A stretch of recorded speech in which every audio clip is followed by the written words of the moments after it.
Hi, my name is Tiffany Dixon, and I want to talk about the book Vote by Eileen Christelow. She is the author and illustrator of this book, and it was published in 2003 by Clarion Books.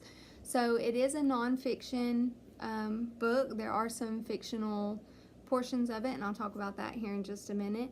But it is 48 pages long, so it is rather long for a read aloud in the classroom as whole group. But again, like I said, I will talk about that again in a second. So this book does talk about the steps involved in voting. So it includes registration, where to go to vote, campaigning, ballots, recount. All of those are included within this picture book. So there is a portion of the book that does have vocabulary words. So if before you begin your read aloud or your lesson, as you can see, there are things like absentee ballot, campaign, debate, things like that kids might not understand when you begin talking about voting, especially if they've never been in a classroom where they have talked about voting, or if they haven't heard their parents talking about voting at home. So it does talk about those things, and that is something that you can go over with your students before, or even after. I would go over it before so they wouldn't be lost throughout the entire story. So there's also a timeline in the back, which I really, really, really love. That does have dates and facts about when things happen. So you can see right here in 1920, it says the 19th Amendment becomes law. Women can vote in every state. Okay.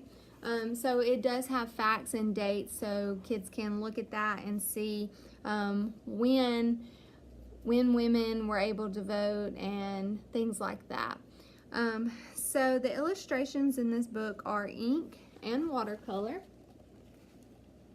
So you can see that it does have a black thick line around the pictures. So one thing that I just said that I would talk about, or that I said that I would talk about earlier, is the fictional and the nonfiction portions of this book. So as you can see in the black, it kind of looks like a comic book. So that is a story about a mayor campaign. And it's actually about two dogs running for mayor. So we know that that's not possible. Dogs cannot get up and campaign.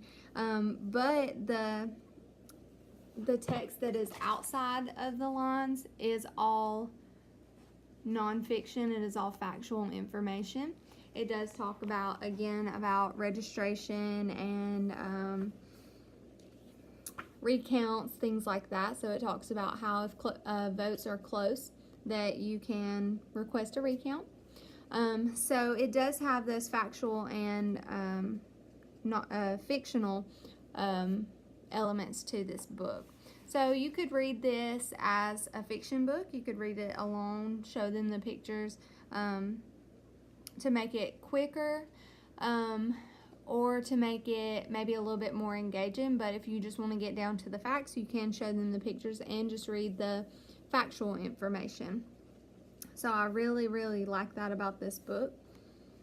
So some things that I would do in the classroom: first of all, I would divide the students into groups, into small groups, and I would have them, the different groups would be the more advanced students, the struggling students, special needs learners, EL students.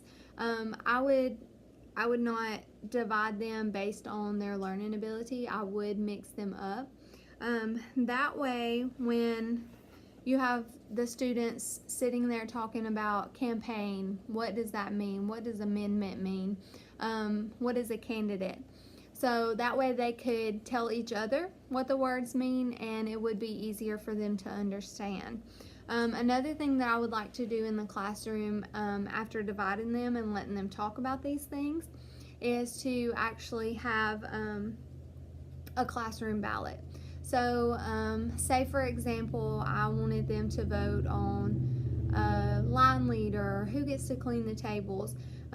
They would nominate which friend they believed would be best for that position, and then they would the candidates would talk about it.